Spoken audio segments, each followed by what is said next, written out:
Is really important. The attacks at this point in this clan war are super important. Obviously, they have to show up with their best attack possible. So let's go ahead and jump into this. Next attack, you can start.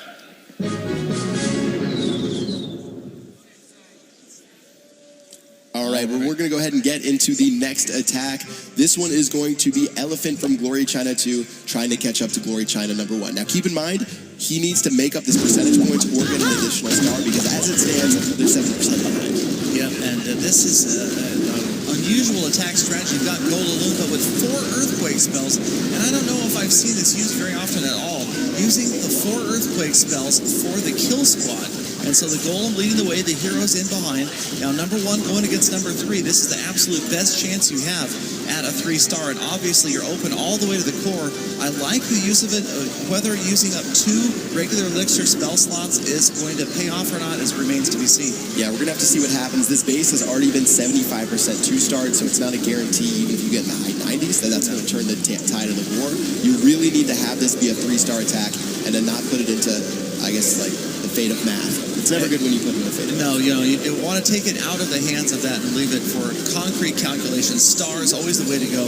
I like to see these Golaloon attacks when the balloons move in when you still have some of the kill squad up, because that kill squad, especially the Golem and the Golemites, can help distract those defenses, helps the balloons survive longer and the Lava Hounds, but I'm not sure if we're seeing much of that right now. The Lava Hounds going down.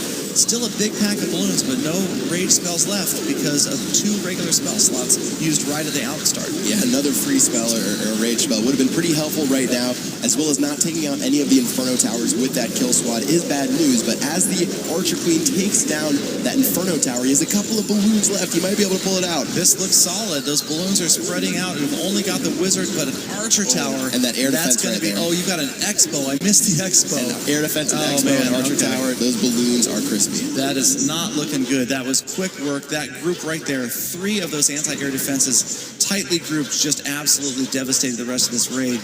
So quickly, what looked like a possibility now is just going to be cleanup. And again, like Pat mentioned, it's going to take a high 90% attack here to really swing the total destruction percentage in their advantage. Yeah, I think you have to drop that Wizard on the right-hand side, which, by the way, should have been dropped by now. You got to drop that quickly, man, because that's a...